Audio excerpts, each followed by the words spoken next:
छत्तीसगढ़ के बिलासपुर में नसबंदी के दौरान 18 महिलाओं की मौत के बाद देश में अब उबाल बढ़ता जा रहा है, तो साथ ही राज्य सरकार की मुश्किलें भी बढ़ती जा रही है। धड़ाधड़ सर्जरी करने वाले डॉक्टर को सजा देने के बाद अब राज्य सरकार के सामने एक और बड़ा सवाल खड़ा हो गया है कि क्या राज्य में नकली दवाओं का रैकेट काम कर रहा था, क्योंकि राज्य सरकार की अपनी रिपोर्ट में यह खुलासा हुआ है कि सर्जरी में जिस एंटीबायोटिक का इस्तेमाल किया गया है उससे चूहे मारे जाते हैं।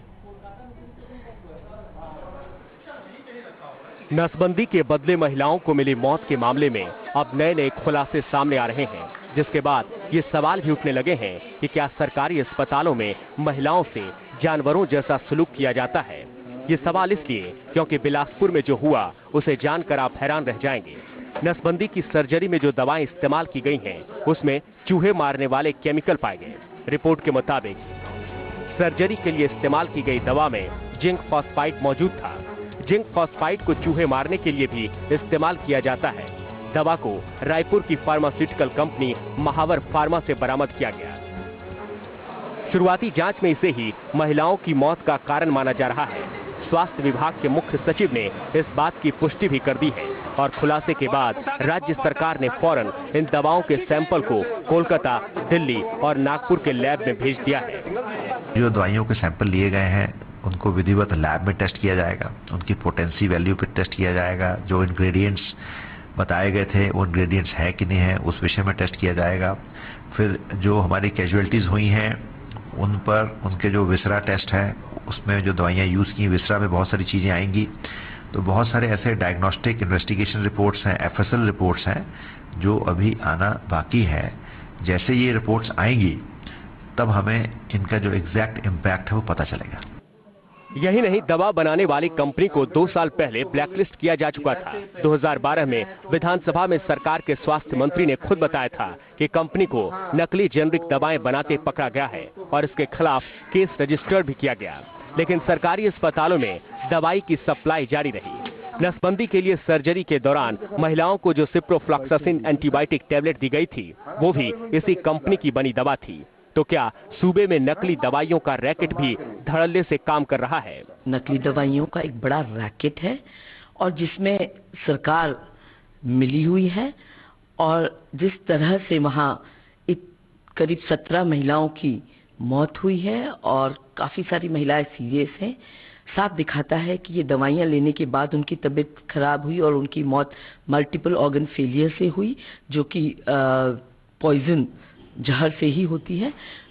तो इस पूरे प्रकरण में जो साफ नजर आ रहा है, जो प्रश्न उठ रहे हैं कि ये सरकारी खरीदी में ऐसी नकली दवाइयां कहां से आई। दबाव बढ़ा तो राज्य सरकार हरकत में आई। छापेमारी कर इस तरह की 43 लाख से ज्यादा टैबलेट्स को जब्त किया गया। तो साथ ही दवा बनाने वाली फार्मास्यूटिकल कंपनी को सील कर दिया गया है और उसके मालिकों को गिरफ्तार कर लिया। TV news nation. सवाल इस बात को लेकर है, क्या इस देश में गरीब की जान इतनी सस्ती है और सरकार क्या कर रही थी।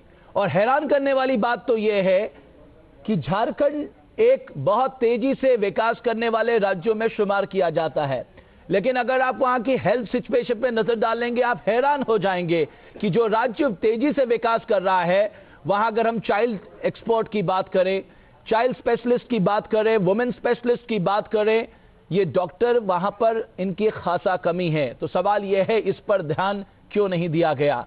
सवाल हम हर घटनाक्रम के बाद क्यों जागते हैं।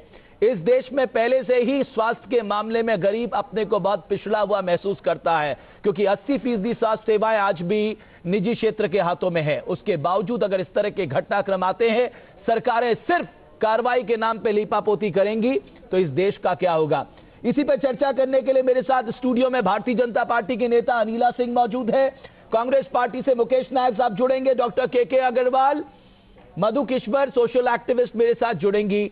मधु किश्वर जी, मैं सबसे पहले आपसे जानना चाहूंगा, हमारे देश में गरीब की जान इतनी सस्ती है कि आप 4 लाख का मुआवजा देकर आप ये तय कर दें कि साहब सब कुछ ठीक ठाक हो गया।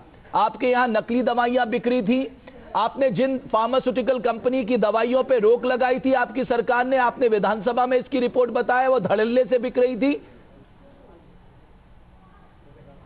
आप बिल्कुल सही कहते हैं। मैं तो यहाँ तक कहूँगी, ये सिर्फ गरीब की जान का सवाल नहीं, जहाँ तक नकली दवाइयों का रैकेट है वो अमीर गरीब दोनों को चपेट में ले आता है। क्योंकि केमिस्ट के पास जब आप दवाई खरीदने जाते हैं, चाहे अमीर हो गरीब हो, अगर वो नकली दवा है तो उसमें आपका कुछ बस नहीं चलेगा। तो यहाँ तो शुरू से अंत तक क्रिमिनल कॉन्डक्ट है। सबसे पहले अनसैनिटाइज्ड एनवायरनमेंट में, एक अबैंडन बिल्डिंग में ये किए जाते हैं सर्जरीज। सबको मालूम है कोई छोटी से छोटी, बड़ी से बड़ी सर्जरी सैनिटाइज्ड एनवायरनमेंट में होनी चाहिए, नहीं तो इन्फेक्शंस का खतरा रहता है। नंबर 2, एक निकल गया। नंबर 2, वो तो अनसैनिटाइज था ही, उसके अलावा जिस स्पीड से किया, 4 मिनट में एक सर्जरी हो रही है, जैसे बूचड़ खाना हो। इतनी तेजी से तो भेड़ बकरियों को काटा भी नहीं जाता, जिस तेजी से इन्होंने इन औरतों की नसबंदी करने की कोशिश की। तीसरा, नकली दवाइयाँ, जैसा आपने कहा कि ये कंपनी ब्लैक लिस्टेड थी, ये कोई पहली बार नहीं हुआ, और ब्लैक लिस्टेड कंपनी से आप दवाइयाँ ले रहे हैं। सबसे हैरान करने वाली बात अनिला सिंह जी, माफ कीजिएगा मधुकिश्वर जी, सबसे हैरान करने वाली बात यही है कि ब्लैकलिस्टेड कंपनी, जो आपने जिसको ब्लैकलिस्टेड किया है, आप ही की सरकार उससे दवाइयां खरीद रही है। ये इस देश के स्वास्थ्य महकमे का हाल है। अब आप 4 लाख का मुआवजा दें, 50,000 का मुआवजा दें, सपोज सोचिए उनके परिवारों का क्या होगा। अनिला सिंह जी, इस राज्य पे ही आपको नाज है ना, जहां पर 13 महिलाएं नसबंदी के ऑपरेशन के दौरान मारी गई, किस परिस्थितियों में उनका ऑपरेशन किया जा रहा था। जिस स्टेट को आप कहते हैं कि साहब बहुत तेजी से ग्रो कर रहा है, वहां वुमेन स्पेशलिस्ट कितने हैं, चाइल्ड कितने हैं, सर्जन कितने हैं, मैं आपको बताऊंगा। लेकिन क्या इसी स्टेट पे आपको नाज है? देखिए, नाज तो मुझे पूरे हिंदुस्तान पे, अगर आप नाज की बात करते हैं, पर हाँ, ये जो घटना हुई है, दुर्घटना हुई है, ये वाकई में बहुत दुखदाई है, इसको नकारा नहीं जा सकता है। परंतु ये दुर्घटना हुई है और क्या कारण है इसके पीछे, आप भी भली भांति जानते हैं, उसके इंक्वायरी की जा रही है और प्राइमा फेसी जो इन्वॉल्व इसमें दिखाई दे रहे हैं, उनके खिलाफ ऑलरेडी एक्शन लिए गए हैं। तो अब हमें थोड़ा सा इंतजार जरूर करना पड़ेगा। इंतजार किस बात का? आपके हेल्थ मिनिस्टर 2 साल पहले विधानसभा में कह चुके हैं, हमने ये 7 दवाइयों को बैन कर दिया। वो दवाइयां फिर बिक रही थी, आपके सरकारी डिपार्टमेंट उसे खरीद रहे थे। आपके हेल्थ मिनिस्टर को बने रहने की जरूरत क्या है? ऐसे हेल्थ मिनिस्टर की हमें जरूरत है क्या इस देश में? नहीं, देखिए, आप एकदम से किसी को कटघरे में लाके नहीं खड़ा कर सकते। मैम, अकाउंटेबिलिटी आप टॉप से फिक्स करना शुरू करिए। मैं बिल्कुल आपकी बात का जवाब दे रही हूँ, अकाउंटेबिलिटी की ही बात का जवाब दे रही हूँ। हिंदुस्तान में लोकतांत्रिक सिस्टम है, एक प्रक्रिया होती है, पहले ये रूट कॉज तो पता चले कि ये सिस्टम फेलियर हुआ है या ये डॉक्टर की गलती की वजह से हुआ है या वहां पे प्रशासन की गलती की वजह से हुआ है। ये नहीं है कि आप पहले ये कोलैप्स हो गया, ये सिस्टम नहीं। अगर आप एक खंडर में इस तरह के ऑपरेशन करा रहे हैं, ऑपरेशन करने के बाद उन्हें तुरंत घर भेज दे रहे हैं, 15 मिनट ऑन एन एवरेज एक ऑपरेशन को चाहिए, आप 3, साढ़े 3, 4 मिनट में एक ऑपरेशन कर रहे हैं, इसको सिस्टम कोलैप्स होना कहते हैं। इसका जवाब भी मैं दे देती हूँ, अगर ये क्वालिफाइड डॉक्टर भी आपको इसका जवाब दे देंगे। ऑपरेशन का समय जो है वो 5 मिनट इसमें लगता है, पर हाँ, उससे पहले जो तैयारियां की जाती हैं उसमें समय लगता है। ठीक है, तो इतना बड़ा प्रश्न चिन्ह लगाने से पहले कि भाई कौन इसमें आफ्टर ऑल गुनहगार है, आप पहले सजा सुना दीजिए। प्रश्न चिन्ह इसलिए लगा रहे हैं, उन 13 परिवारों के बारे में आप सोचिए, उन 13 परिवारों के बारे में आप सोचिए। ये कोई, अगर मैं आपको बताऊं मैडम अनिला सिंह, ये पहली बार छत्तीसगढ़ में नहीं हुआ, इससे पहले भी कई प्रकरण छत्तीसगढ़ में इस तरह के आए हैं जहां इस तरह की लापरवाही देखने को मिली है। डॉक्टर के अग्रवाल, आप बेहतर बता सकते हैं इस पूरे मामले को, जितना आपने समझा है, सर आप क्या कहेंगे?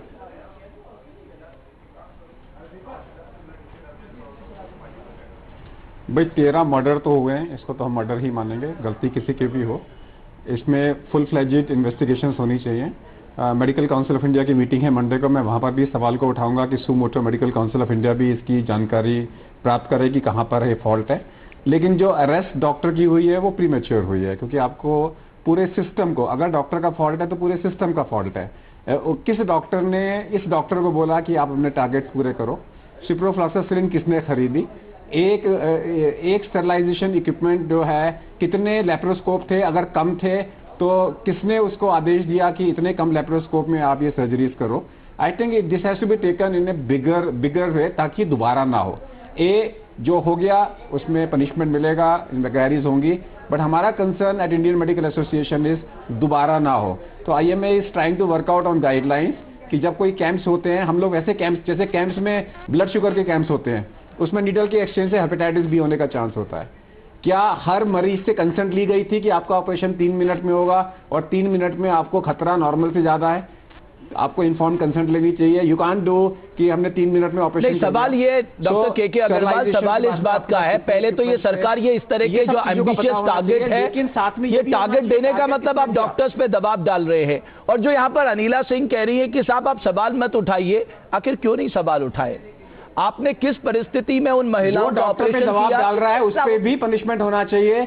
हेल्थ मिनिस्टर से लेके हेल्थ सेक्रेटरी से लेके, और इस देश में हेल्थ मिनिस्टर, हेल्थ सेक्रेटरी या कोई भी डिपार्टमेंट के मिनिस्टर हो, वो जितने भी लोग हैं जो इसमें इस टारगेट के लिए इन्वॉल्व है, उनको भी पनिशमेंट मिलना चाहिए। अनिला जी, अब आप जवाब दीजिए। मैं केवल इतना कहना चाहती हूँ, मैं ये आज आप ऐसे लोगों के बचाव में मत आइए जिन लोगों के बारे में बचाव की कोई जगह नहीं है। मैं क्या, हमारी पूरी पार्टी जो है, चाहे वो केंद्र है चाहे वो राज्य है, किसी भी कल्प्रिट के बचाव में नहीं खड़ी हुई मिलेगी।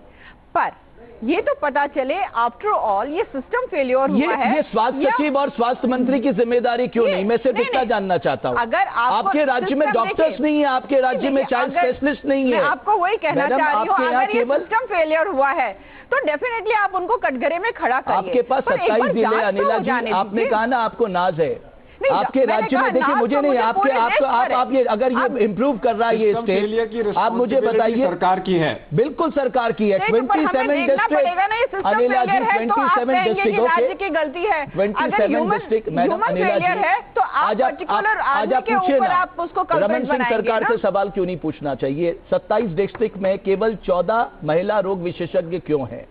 केवल 15 चाइल्ड स्पेशलिस्ट क्यों हैं 27 जिलों में? आप पूछिए ना, आज पूछिए, आप पूछिए अनिला जी, आप पूछिए आज। अगर आप इतनी तेजी से ग्रो कर रहे हैं, आपका 10% से ऊपर ग्रोथ रेट है, आप बहुत तेजी से डेवलप कर रहे हैं, जनता ने आपको तीसरी बार मौका दिया, आपके चाइल्ड स्पेशलिस्ट 15 साल में क्यों नहीं? आप पूछिए ना आज, पूछिए अनिला जी। नहीं, मैं नहीं पूछूं, आप जरूर पूछिए। मैं यहाँ पर आज आपके डिस्कशन में आई हुई हूँ। जो अभी ये दुर्घटना हुई है, ठीक है, उसके बारे में चर्चा करने आई हूँ और मैं बिल्कुल इस चीज से नकार नहीं रही हूँ। खुद एक महिला है, आप समझ सकती हैं। और मेरी पूरी संवेदनाएं हैं, इसीलिए मैं कहना चाह रही हूँ, पर जल्दबाजी में ऐसा ना हो। आपकी संवेदना इतनी कमजोर है कि आज आप ये नहीं कह सकती कि क्यों नहीं स्वास्थ्य मंत्री और स्वास्थ्य सचिव को अकाउंटेबल ठहराया जाए? अकाउंटेबल आप जब ठहराएंगे, चाहे वो डॉक्टर हैं और चाहे वो कोई अधिकारी है, चाहे वो मंत्री है, पहले पता तो चले कि फेलियर कहाँ पे हुआ है। मुकेश नायक साहब, मुझे मालूम है आप कहेंगे राज्य सरकार की जिम्मेदारी है, लेकिन पूरे देश में कमोबेश इसी तरह की स्थिति है। डॉक्टर को क्यों अरेस्ट कर लिया? क्योंकि आपके ऊपर जनता का प्रेशर था, इसलिए अरेस्ट कर लिया। मुकेश नायक साहब, आप जवाब दीजिए। मेरा सवाल है कि बिना पता लगाए आप कह रहे हैं कि हेल्थ मिनिस्टर की गलती नहीं है, तो फिर डॉक्टर को आपने क्यों अरेस्ट कर लिया? मुकेश नायक साहब, बहुत संक्षेप में।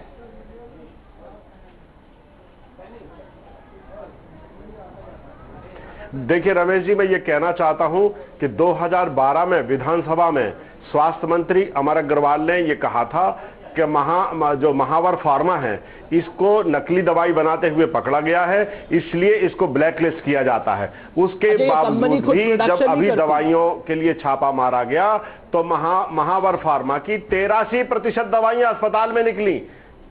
83% ब्लैकलिस्ट कर दिया, केस रजिस्टर्ड कर दिया। लेकिन स्वास्थ्य मंत्री को यह जानकारी नहीं है कि पूरे सरकारी अस्पतालों में इनकी दवाइयां सप्लाई हो रही हैं। तो फिर स्वास्थ्य मंत्री सबसे बड़ी बात है कि जो जिंक फास्फाइड है, जो एंटीबायोटिक टैबलेट में मिला है, इसको चूहा मार दवाई में इस केमिकल कंटेंट का यूज होता है। इससे किडनी फेल हो जाती है, हृदय गति रुक जाती है, ऑर्गन फेलियर का मामला है। उसके बावजूद भी ये दवाइयां सप्लाई होती रही। और रमेश जी, मैं बहुत सनसनीखेज खुलासा, सुनिए रमेश जी, मैं बहुत सनसनीखेज खुलासा आपके चैनल पर पहली बार कर रहा हूं कि अमर अग्रवाल जी स्वास्थ्य मंत्री, उनका परिवार एक तोता छाप गुड़ाकू बेचता है छत्तीसगढ़ में, जिसको तंबाकू और केमिकल कंटेंट के साथ प्रोसेस किया जाता है, और छत्तीसगढ़ की 40% ग्रामीण आबादी इसकी चपेट में है। इसका मंजन करने के बाद, इसको मुंह में दबाने के बाद वहां के जो भी इसका उपयोग करता है उसको एडिक्शन होता है और उसकी सोचने समझने की जो प्रक्रिया है वो शून्य में चली जाती है, आदमी नपुंसक हो जाता है, उसको कैंसर रोग हो सकता है।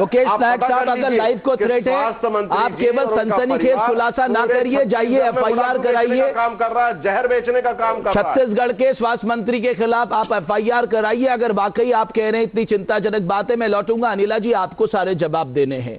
अगर 83% दवाइयां उस फार्मास्यूटिकल कंपनी की, वो फार्मास्यूटिकल कंपनी नहीं, वो एक सप्लायर चेन है, अगर आपके स्वास्थ्य महकमे में पाई जाती हैं तो आप आज भी कहेंगे कि आपके हेल्थ सेक्रेटरी, हेल्थ मिनिस्टर की कोई जिम्मेदारी नहीं। एमसीआई कहेगा डॉक्टर को क्यों गिरफ्तार किया, आप कहेंगे मंत्री और सचिव पे सवाल